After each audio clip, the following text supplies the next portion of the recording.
Seguimos con la clase de determinación de acciones. Ahora vemos el reglamento SIRSOC 104, la parte de nieve. Como primer paso vemos la simbología que se va a usar, los diferentes factores que hay que calcular y las diferentes variables que van a entrar en juego con su correspondiente definición. Luego pasamos a ver unas definiciones importantes para poder entender. Llamamos cubierta plana. A los fines de este reglamento se definen como cubiertas planas aquella que presenta una pendiente menor o igual a 5 grados, mientras que el concepto de cubierta con baja pendiente nos referimos a las cubiertas con baja pendiente, a aquellas cubiertas que presentan una pendiente menor o igual a 15 grados. Entonces tenemos la que sean menores a 5 grados, cubierta plana, y entre 5 grados y 15 grados, cubierta con baja pendiente.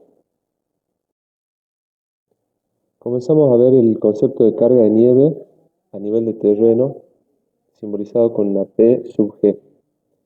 Las cargas P sub G, carga de nieve a nivel de terreno, que se deben utilizar para la determinación de las cargas de diseño sobre las cubiertas, se establecen en la figura 1 y en las tablas 1.1 a 1.15, que veremos a continuación.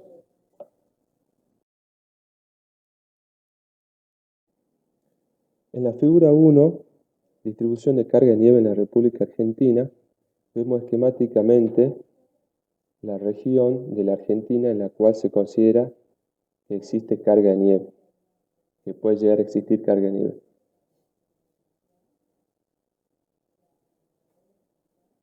Por ejemplo, en Salta,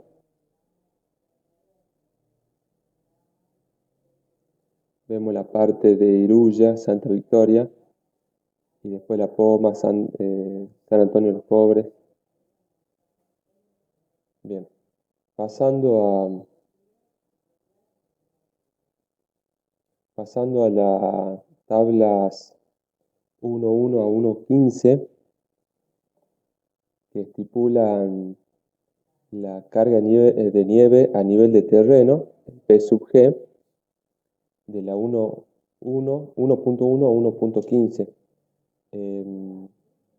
Estas figuras van provincia a provincia y dentro de cada provincia los departamentos, las localidades y departamentos, estableciendo la altura sobre el nivel del mar y la carga de nieve a nivel de terreno. Es por eso que acá, en este video, en esta parte del video, coloco solamente la tabla referida a la provincia de Salta, que es la tabla 1.11.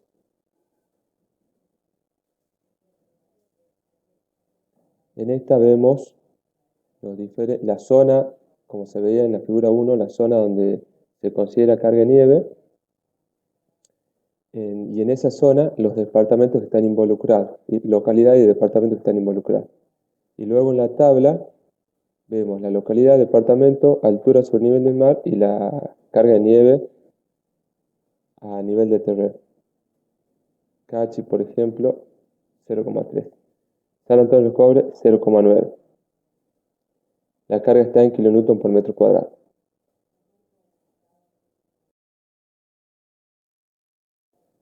Pasamos a ver la carga de nieve sobre cubiertas planas, P sub F. La carga de nieve P sub F sobre cubierta plana, que es sobre una cubierta con pendiente igual a menor a 5 grados, se debe determinar con la siguiente expresión, la expresión 1. Entonces, el P sub F es igual a 0,7 por CE, C sub E por C sub T por I por P sub G. El P sub G es la carga de nieve a nivel de terreno que habíamos visto recién. El C sub E es un coeficiente de exposición, que enseguida veremos de qué se trata. El C sub T es un factor térmico, que también enseguida veremos, como así también el factor de importancia.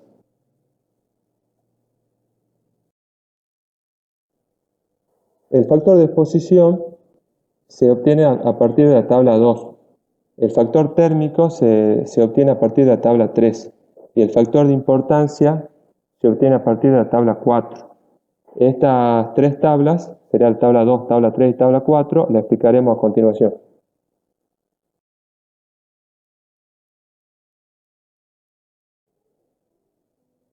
Tenemos la tabla 2 para calcular el factor de exposición. Primero tenemos una columna en la cual está la categoría del terreno. Podemos tener categoría A, B, C o D. Esas categorías se ven en el apéndice A y es similar a lo que se obtiene para la carga de viento. En este caso para nieve se determina el factor de exposición, que puede ser A, B, C o D. Enseguida veremos el apéndice A. Aparte tenemos otra situación en la cual estamos por encima de la línea de árboles en áreas montañosas barridas por el viento.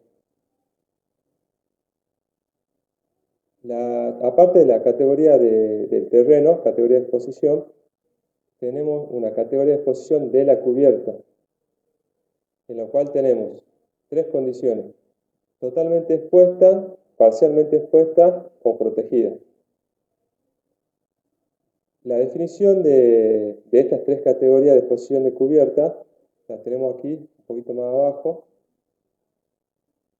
Decimos que cubierta protegida son las cubiertas ubicadas muy cerca o entre árboles tipo coníferas que califican como obstrucciones.